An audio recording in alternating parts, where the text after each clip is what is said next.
हमारी बहुत उम्मीद थी है हमें कि कश्मीर की वंदे भारत चलेगी, और काफ़ी ये सपना था हमारा सालों से, जो फाइनली मोदी जी ने हमारा पूरा कर दिया है।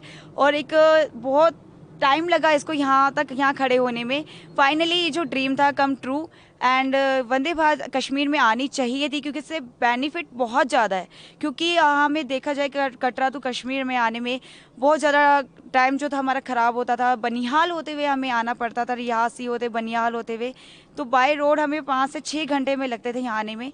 बट वो टाइम पीरियड बहुत शॉर्टेज हो चुका है, हाँ 50% लेस हो चुका है। 3 घंटे में हम कटरा टू श्रीनगर पहुँच सकते हैं। तो इससे टूरिज्म भी यहाँ बढ़ेगा।